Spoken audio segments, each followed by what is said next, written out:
I believe the president is growing incredibly impatient with the Russians right now, and the president is telling Vladimir Putin it is time to...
Hi, Mr. Vice President. It's Kit Maher representing the White House TV pool today. I just have two national questions for you, if you'll allow it. Go ahead. Number one, on Ukraine, President Trump said that Ukraine can fight and win back its territory. Could you explain the shifting stance there from stopping the bloodshed immediately, ending the war, and now saying that Ukraine should fight?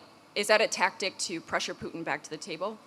We'll go ahead and do the second question. Yeah, second question. Yeah. Last year, when I was covering you on the campaign trail, you told Joe Rogan that the difference between Harris and Trump is that Trump is not trying to censor his fellow Americans. I'm wondering if you can square your fervent belief in free speech with what's going on now with Jimmy Kimmel and the FCC pressure. I'd love to hear your thoughts on both of those. Well, look, on the free speech conversation, I'm pretty sure that Jimmy Kimmel was back on the air last night, and to the extent that he's not back on the air, it's because he's not funny and has terrible ratings. This is not a federal government problem. This is...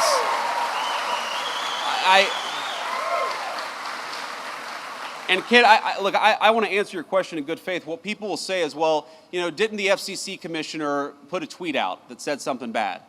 Well, Kit, compare that, the FCC commissioner making a joke on social media. What is the government action that the Trump administration has engaged in to kick Jimmy Kimmel or anybody else off the air? Zero. What government pressure have we brought to bear to tell people that they're not allowed to speak their mind? Zero. We believe in free speech in the Trump administration. We are fighting every single day to protect it. Now compare that to the Biden administration, where we found out just yesterday that conservatives on YouTube and on a number of social media platforms were being censored. Why? Because the Biden administration picked up the phone and said, we want you to censor our political opponents. That is real government censorship, and it left the White House when Joe Biden left the White House. Now to Ukraine.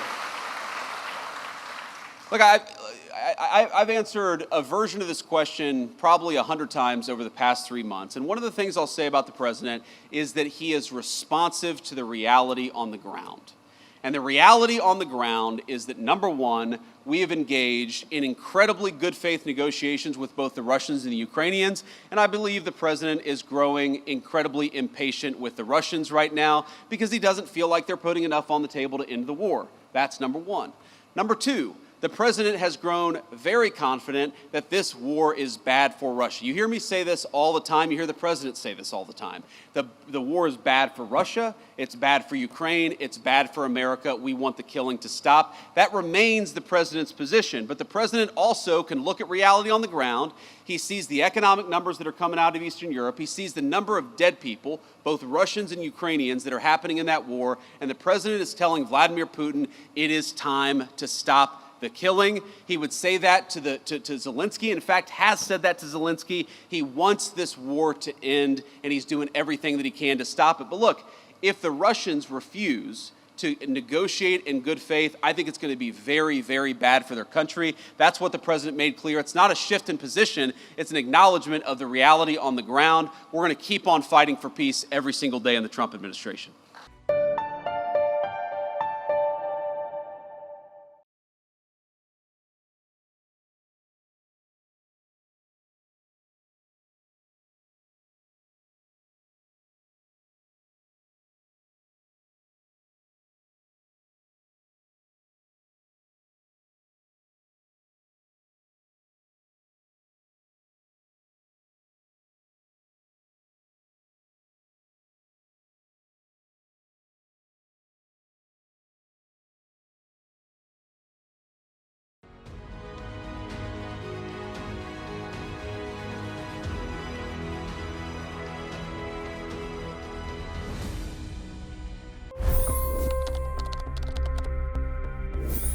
$25 crore गरीब गरीबी को परास्त करके बाहर निकले। For the good of our nation, let's work together and let's truly make America great again. The fastest news breaks. Requested PM saying that look, you will have to speak to Putin and to Zelensky. The biggest newsmakers. The relationship with India is probably the most important bilateral relationship the U.S. will have for the rest of this century. The capital delivered quite an election result today. Expert analysis. The million-dollar question today is how to stop this dance of death. Ground reports. I'm standing at the crossroad of the Kumbh Mela. Behind me are more than 100 entry ghats. Long-form interviews. Exclusionary politics is reflected in Manipur case as well. You don't bother because this is a small state. Deep dive into burning issues. It's often said DRC could be the richest country in the whole world. It's because of what sits underneath. Why exactly did the US topple the Sheikh Hasina government? HD videos. We don't just break news, we break it down.